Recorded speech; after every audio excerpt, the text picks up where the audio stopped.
ये कहानी है जंगल में रहने वाले एक ठग की दो बेटियों की, जो जंगल से गुजरने वाले मुसाफिरों को छल कपट से लूटकर उनका कत्ल कर देती। पर फिर एक दिन एक ऐसा मुसाफिर आया जिससे उन सब की जिंदगी बदल गई। एक गुस्सैल राजा ने अपने पुत्र के किसी दोष के कारण उसे देश निकाला दे दिया। राजकुमार ने दुखी मन से अपने गुजारे के लिए 4 लाल और कुछ स्वर्ण भी अपने साथ ले लिए और भरे हृदय से अपने पिता का महल छोड़ दिया। चलते चलते वो जब शहर से कुछ दूर पहुंचा तो उसे एक साधु का आश्रम दिखाई दिया।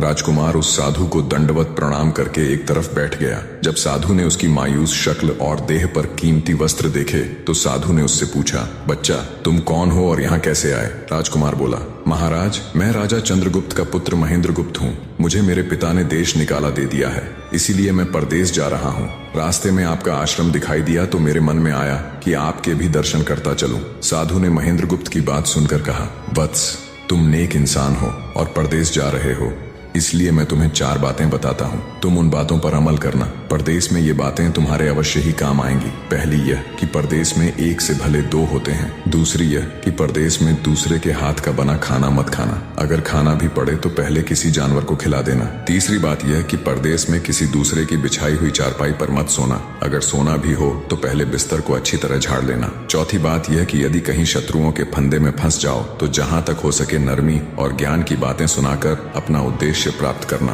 साधु ने कहा, मेरी ये 4 बातें हमेशा याद रखना। साधु की बातें सुन साधु को प्रणाम कर राजकुमार परदेश चल पड़ा। जब चलते चलते बहुत दिन बीत गए तो वह एक जंगल में पहुंचा। वहां उसने देखा कि एक चील एक कछुए के बच्चे को लेकर उड़ी जा रही है। संयोगवश बच्चा उस चील के पंजे से निकलकर गिर गया। महेंद्रगुप्त ने कछुए के तड़पते हुए बच्चे को देखा तो उसे बड़ी दया आई। उसने मन में सोचा कि इस बच्चे को पालना चाहिए। इस बच्चे को पालने से 2 बातें होंगी। पहली तो यह कि इस बच्चे के प्राण बच जाएंगे और दूसरी यह कि साधु द्वारा कही गई पहली बात भी पूरी हो जाएगी कि सफर में एक से भले 2 होते हैं और इससे बातें करते हुए दिन भी आसानी से बीतेंगे। यह सब सोचकर महेंद्रगुप्त ने बच्चे को अपने साथ ले लिया। अब सफर में उसके साथ वह कछुए का बच्चा भी हो लिया। कुछ दिन के सफर के बाद राजकुमार को एक अच्छा सा स्थान दिखाई पड़ा।